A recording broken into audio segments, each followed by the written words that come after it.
living next to you, and I'm guilty as anyone else of that. Not knowing enough of the person living next to me and the details, the nuances, and ultimately the beauty of their culture that is so different to mine.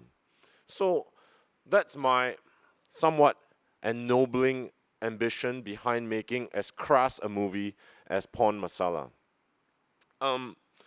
Then, you know, having those intentions in my mind and then putting this film out, my approach was, look, I live in Singapore, I live in the real world.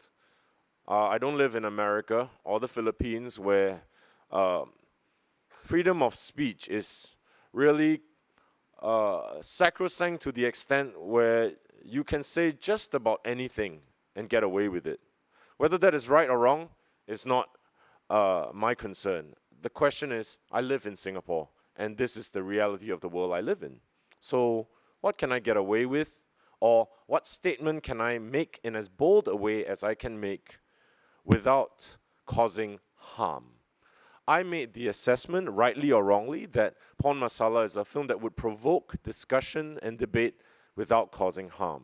Not everyone will agree with that, and that's okay. But I made the decision, and I went with it.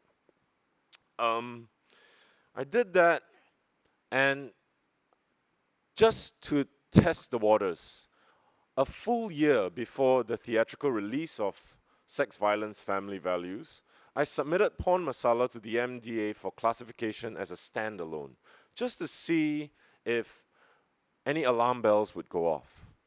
When the rating came back M18, I was, oh, well, maybe this isn't even an issue anymore. Maybe we have gone past oversensitivity when it comes to satire, particular satire centering on the themes of race, which is not to mention religion. Now, after M18, it was all systems go. I don't think I would have committed the resources, including the financial resources, to manufacture a rather expensive film print for the film's theatrical release if I hadn't had the green light from the MDA. But unfortunately, because of the trailer that you've just seen, the film received complaints, the details of which I cannot really say because I don't know, although my fellow panelists may shed a little bit more light on that as far as they can. And the film was pulled. The film was pulled, it was reviewed, and then it was subsequently released R21 with edits, amounting to what would be 8 seconds of dialogue. The most offensive and I think humorous lines of racism were taken out of the film, leaving out of the mouth actually of the very, very bigoted actor played by a character played by Adrian Pang, and what was left was all the abuse that came from Adrian Pang was excised, but all the abuse that the Indian character in the film also retaliates against Adrian Pang with was allowed, leaving the rather contradictory and unsettling feeling that it's okay to insult the Chinese people, but not okay to insult Indians. Now, I still don't know what to make of that, to be honest. And the point I wanted to make tonight is not whether or not the film should be banned, but why you, every single one of you sitting in these chairs as individuals, and all of us as a society, accept the double standards practiced by the censors in terms of classification and what constitutes acceptable or non-acceptable film content.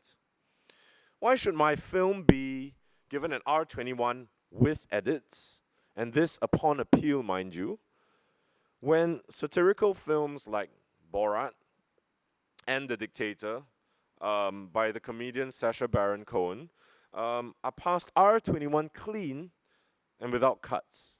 Now, one view is that, ayo, this is Singapore lah. It's obviously because Borat and The Dictator tekan the Jews, and your film tekans the Indians, right? Singapore where got Jews? So, to that, I have 3 points to make. One, it's not true that there are no Jews in Singapore, okay? I think there are about 7. 2, Porn Masala doesn't tekan Indians. It tekans the Chinese racist who is ignorant about Indians.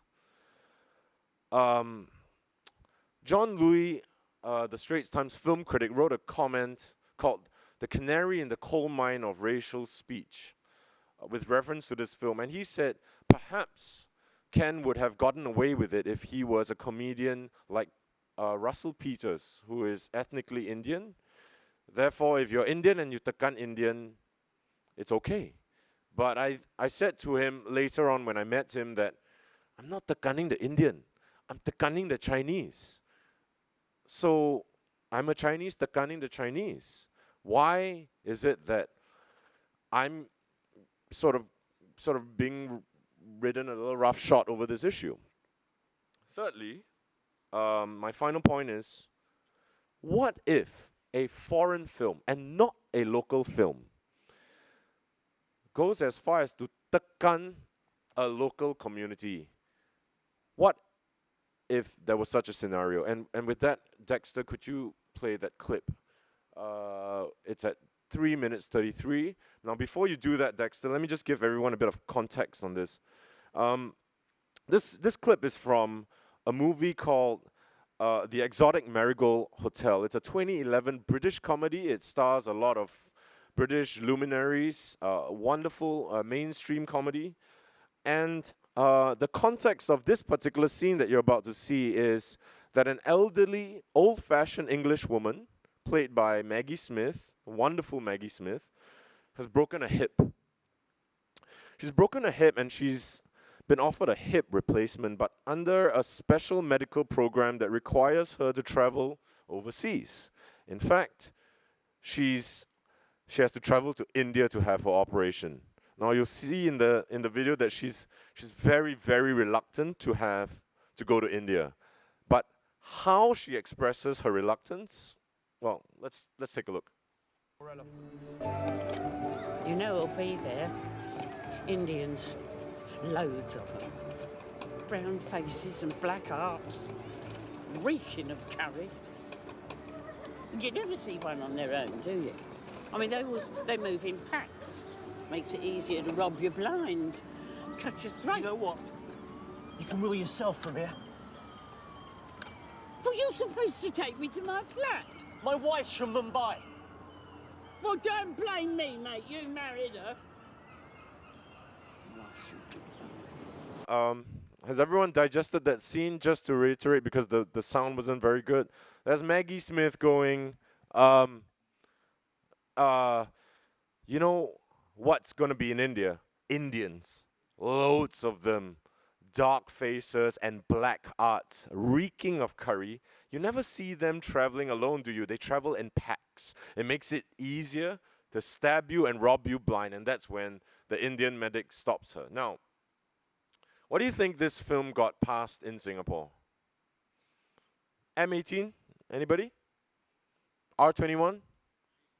NC16? This film was rated PG-13. Okay? Of the 5 categories that Professor Tommy mentioned, 3. So, I'll end my little bit here by sort of reiterating these 2 questions for us to have a think about, and I really look forward to the Q&A later. Why is Porn Masala rated R21?